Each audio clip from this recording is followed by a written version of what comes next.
The night it happened, I collapsed onto the couch after a brutal double shift, and the smell of antiseptic and burnt coffee clung to me like a second skin I couldn't shake off. Tessa, my roommate, was in Portland visiting her parents, and without her music or her warm lights, the apartment felt stripped of its usual life, hollow in a way that made the shadows look deeper. But exhaustion won quickly, and the quiet pressed in on me like a heavy blanket. Nothing felt wrong yet. Not then. My name is Carol, and I've worked at a hospital for the past 2 years. I must have drifted off around midnight, but at 3:40 a.m., something pulled me from sleep. Not a crash or a shout, nothing that dramatic, just a sound that didn't belong. Clink. Delicate, precise. Like someone setting down a glass with careful intention, the way you might if you were trying not to wake someone. My eyes snapped open, but I didn't move. In that half-awake state, I tried to rationalize it. The building was old, pipes knocked and settled. Maybe something had fallen in the bathroom. Maybe I'd dreamed it. Then I heard it again. A slow, metallic scrape. Rhythmic. Circular. Someone was stirring something in my kitchen. The realization hit like ice water. I sat up slowly, my heart hammering so hard I could feel it in my throat. I held my breath, straining to hear past the blood rushing in my ears. Whoever was in there moved with unnerving leisure, as if they had all the time in the world. As if this were their apartment, not mine. I forced my legs to move, creeping toward the hallway on shaking knees. From my vantage point, I could just glimpse the kitchen's edge. The refrigerator door stood open, spilling pale light across the linoleum, casting long shadows that seemed to breathe. That's when I heard it. Humming. Low and tuneless, the kind of absent melody someone makes when they're alone and comfortable. A man's voice, unhurried and strangely content, like he was making breakfast on a Sunday morning. Every instinct screamed at me to run, to lock myself in my bedroom and call 911. But confusion held me in place. Tessa's ex, Derek, had pulled stunts before, showing up drunk, letting himself in with a key she'd forgotten to reclaim. Maybe this was just another pathetic attempt at reconciliation. Hello? My voice came out smaller than I intended, barely more than a whisper. Who's there? The humming stopped.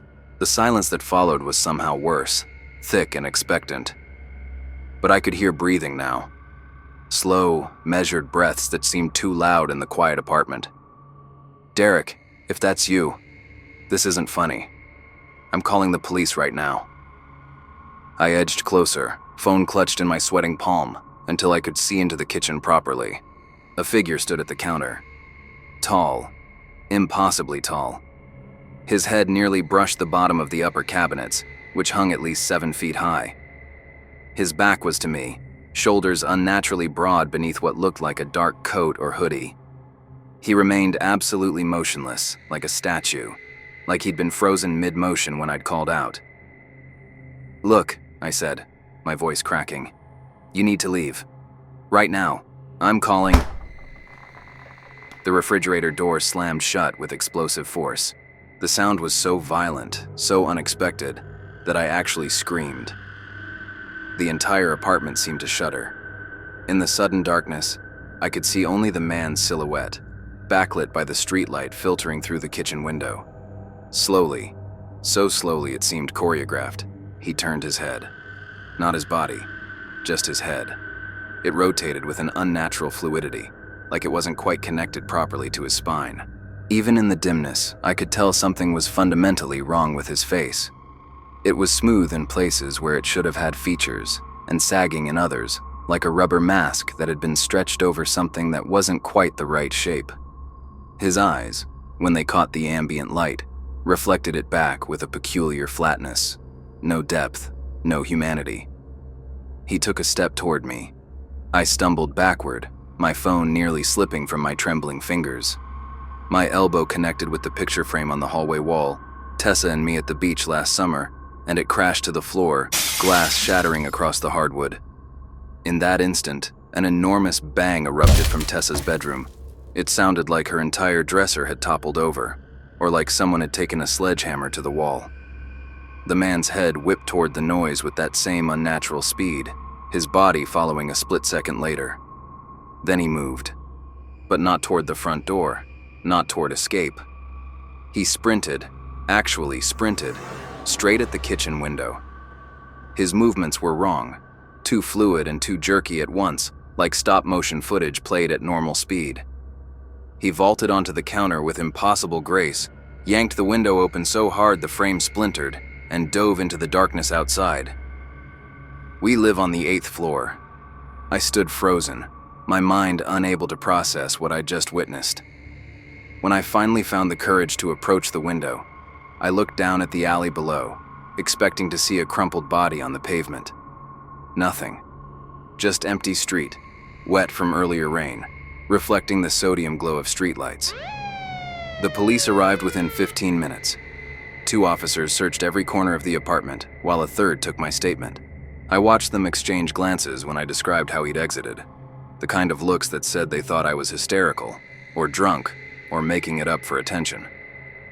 The only evidence he'd been there at all was the damaged window frame and a single spoon left on the kitchen counter. When the officer bagged it, I noticed it was wet, as if it had just been used. But the sink was dry. There were no bowls, no cups, no food items out of place. What was he stirring? I asked, more to myself than anyone else. No one answered. They dusted for prints and found nothing. When Tessa returned on Sunday, I told her everything. She listened with growing horror. Then we went to check her room together. I'd described the enormous crash, the sound of furniture toppling, but her bedroom was pristine. Nothing had moved. Her dresser stood exactly where it always had, perfectly aligned with the wall. Her closet was organized, her desk undisturbed. Except for one thing. In the middle of her hardwood floor, directly in front of her bed, was a dent. Deep and circular, about the size of a fist. The wood around it had splintered slightly, as if something incredibly heavy had been dropped, or had landed, with tremendous force. We couldn't explain it. Still can't. That was 3 months ago. Tessa moved out 6 weeks later, claiming her new job required her to relocate. But I saw the fear in her eyes every time she walked past that dent. I should have left too. Everyone tells me I should move. But I've lived in this apartment for 4 years, and I refuse to be driven out by something I don't understand. Besides, I've started to notice patterns.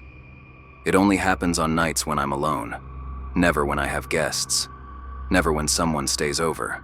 Sometimes around 3:40 a.m., I'll wake to that familiar sound, clink. Metal scraping ceramic in slow, patient circles, and underneath it, barely audible, humming. Low and tuneless, coming from the kitchen. I don't investigate anymore. I pull the blankets over my head and wait for it to stop. My phone clutched in my hand, 911 already typed but never sent. Because I've realized something that keeps me awake long after the sounds cease. The humming never starts until I wake up. He's not making noise by accident. He's waiting for me to hear him. Like he's inviting me to join him in the kitchen, to see what he's stirring, to understand what he wants. And the most terrifying part? Sometimes, in those awful hours before dawn, I feel the urge to accept that invitation. To walk down that hallway one more time. To finally see his face properly in the refrigerator's light. To ask him why he came back. Because I know, with a certainty that lives in my bones, that he's still here. Not in the apartment exactly, but somewhere close. Somewhere in the spaces between walls, or in that gap between awake and asleep, or in whatever impossible place exists 8 stories above a wet alley where nothing should survive a fall. Waiting, humming, stirring something I can't see. And one night, maybe soon, maybe years from now, I'm afraid I'll be too curious or too tired or too numb to fear, and I'll finally walk into that kitchen and find out what he's been preparing all this time. I just hope that when I do, it won't be too late to walk back out.